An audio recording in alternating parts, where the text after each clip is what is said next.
ప్రస్తుతం ప్రత్యేక హోదా అనేది ఒక ఐటమ్గా మారినటువంటి పరిస్థితి. ఎందుకు ఐటమ్ అనాల్సి వస్తుందంటే ప్రతి రాష్ట్రం కూడా మాకు ప్రత్యేక హోదా కావాలి అని అడుగుతున్న పరిస్థితి. ఒక పక్క కేంద్రంలో మద్దతు ఇస్తూనే జేడీయూ బీహార్కి ప్రత్యేక హోదా కావాలని చెప్పి ఒక తీర్మానం చేసి పంపించటం. ఎప్పుడైతే బీహార్ అడిగిందో ఏపీలో ఉన్నటువంటి ప్రతిపక్షాలు కూడా బీహార్ అడగంగా లేని చంద్రబాబు ఎందుకు అడగట్లేదు, చంద్రబాబు కూడా ప్రశ్నించాలి అని చెప్పి అడిగినటువంటి డిమాండ్ చేస్తున్నటువంటి పరిస్థితి. దీనికి సంబంధించి కేంద్ర మంత్రి స్పందించడం జరిగింది.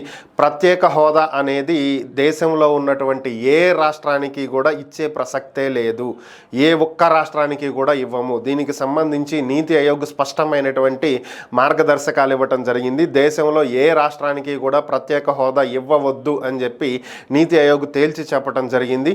సో ఈ నేపథ్యంలో నీతి ఆయోగ్ ఆదేశాల మేరకు ఏ ఒక్క రాష్ట్రానికి కూడా ప్రత్యేక హోదా ఇవ్వట్లేదు. ఒకవేళ ఆర్థిక పరంగా రాష్ట్రాలు ఏవైనా వెనుకబడి ఉంటే అటువంటి రాష్ట్రాలకు ఆర్థిక పరమైనటువంటి సహాయం చేయడానికి కేంద్రం ఎప్పుడూ సిద్ధంగానే ఉంటుంది.